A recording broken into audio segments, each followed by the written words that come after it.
Have you had your water today? No.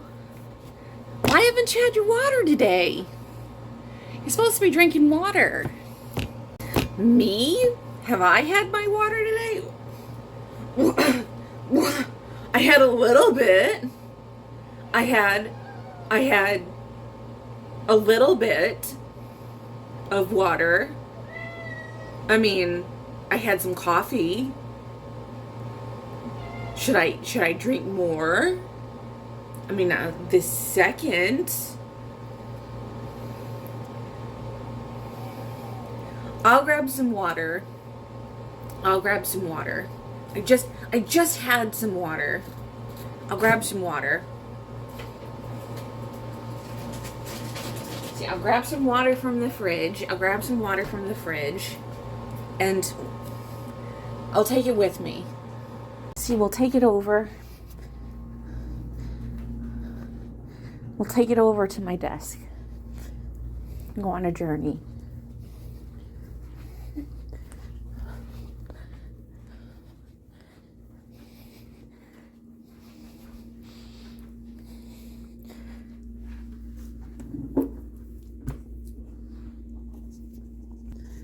I'm on a journey on my desk.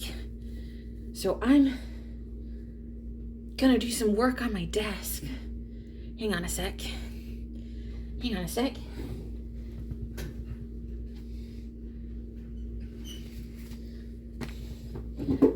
know, it's very hard being an adult.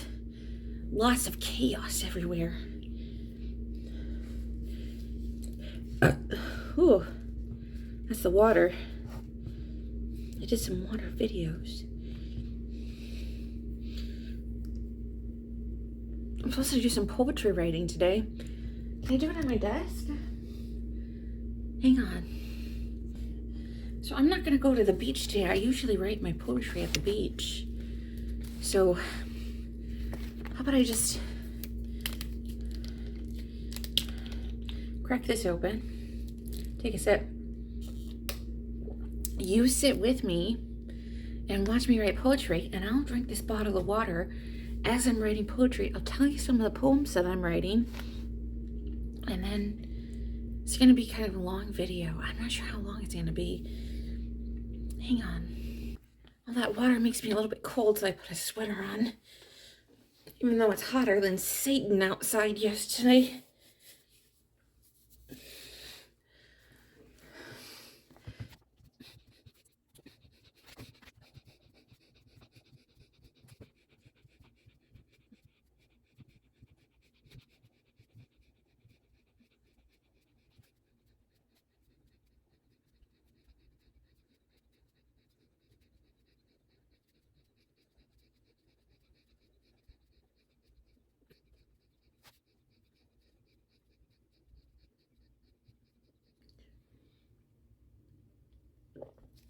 Mark this down. This poem is called These Truths Are Half Lies. The poem goes, these truths are self-evident. We fall in traps that aren't set by foes, but friends, with shining faces, the wind in their eyes, crying with the pleasures of islands of sun, the kingdom of their imagined Eden at hand, like a bird calling to them, the wicked thing that won't stop its rapture, the earth sinking beneath the waves, and my eyes floating to my shoes, in disappointment at what has come to pass. And still says the sign, love all, love them despite their faults and errors, keep your heart light. I think of that sign, a beacon that calls out to me in the darkness, that keeps me from all the ways and waves, that tries to keep it from the fallacies and failures, the pinnacle of disasters. So, that's the first poem.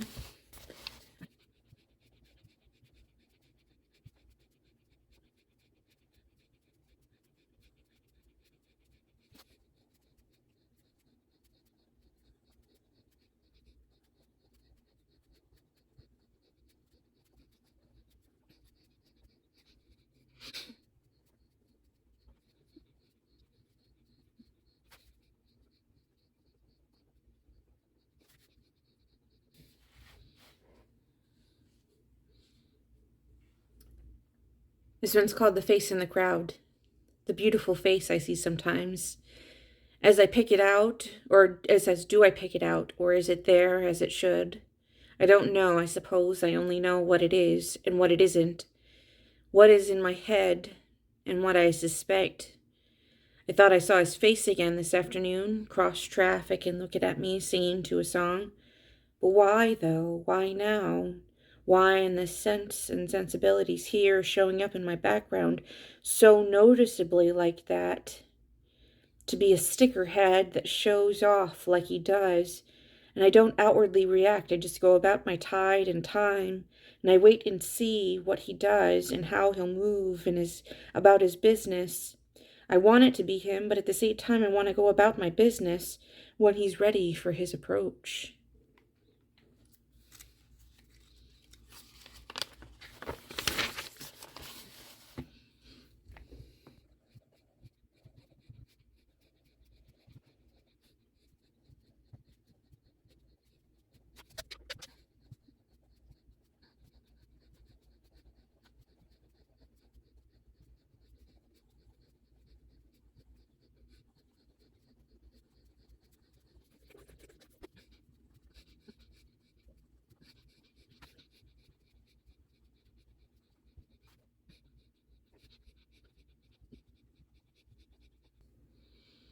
This one's called The Knowing We All Face. Tentative reality, the act of dominion. Who knows? Who can guess? I want to be a whistle on a string, a bird without a care. I have and hold without mumbling down the drain to dramatics, down the reactor, to the field of wandering, the one who let off to the ringing in the ear. I kept up with the field. I kept up with the metal, the cool water that clacks at my teeth, and I take a steep inhale. I take the whole income of assessment of wanton need of fulfillment. The Amazon cart is full, but baby, my heart is desiring the pleasure of the heart, empty, soul unsatisfied. The boat went into the womb, and he was bore into the world, the Jesus having risen, a tragic sun-dried tomato eaten by the feast. So, that is that one.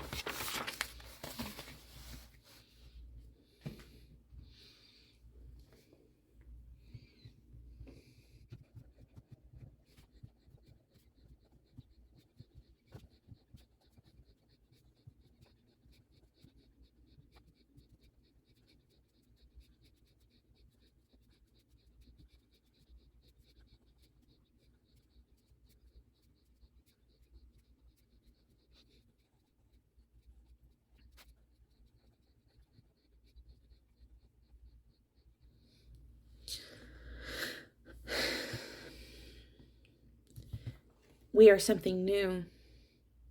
Trees sway and the vision dances with eyes far beyond, cosmos rife with meaning and early morning gloom. Whisper the I love yous of forgiveness, and I accept as I lift up my pallbearer expectations of pursuit of the fox and hound, go about that you and I go to when we go to, if we ever go to, that is. I see it in the clear eyes, even in the stagnation of a photograph years apart. There's a knowing of time and distance that is strange, talking without knowing, seeing while blind. And the way I felt a tender hand come across my body, and the way you come up on me in pursuit, the way that we cycle round about fox and hound and bird to bird dance of chaos and land in the nest of peace. The dust settles after the bomb dropped. We are something new. So.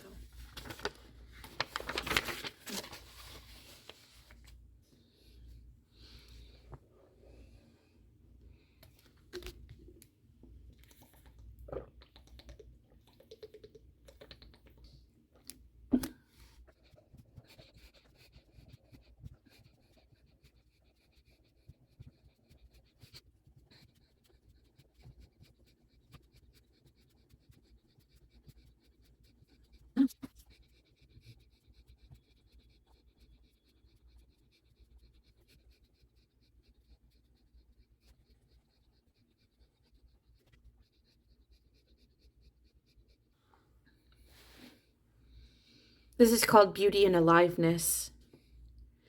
I could handle the way that guiding myself into destiny would be an easy pursuit, but it's not.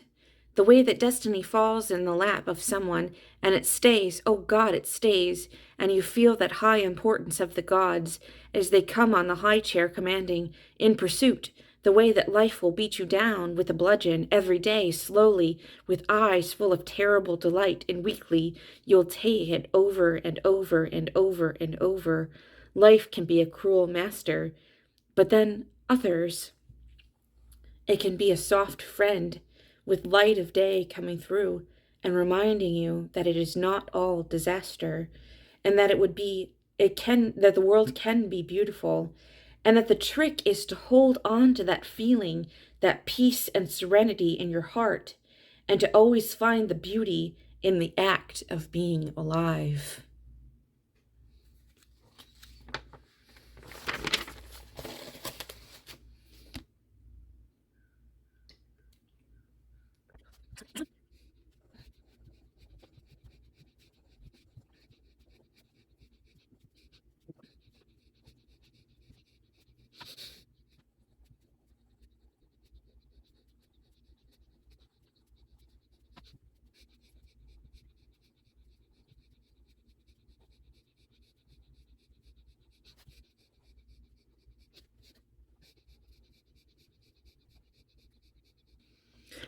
This one's called The Grace of the Dancer.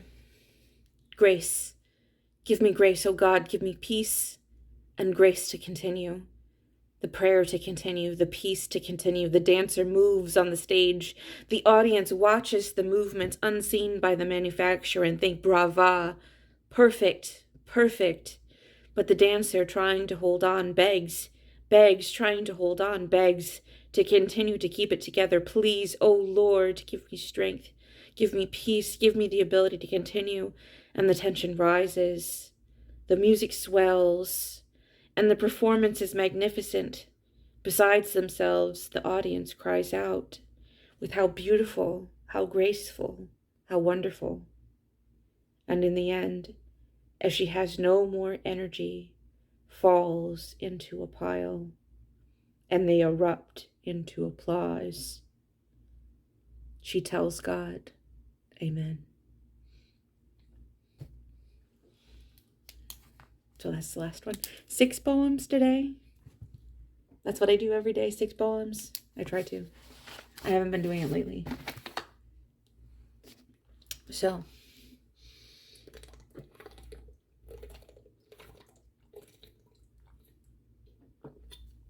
All right. Crushed.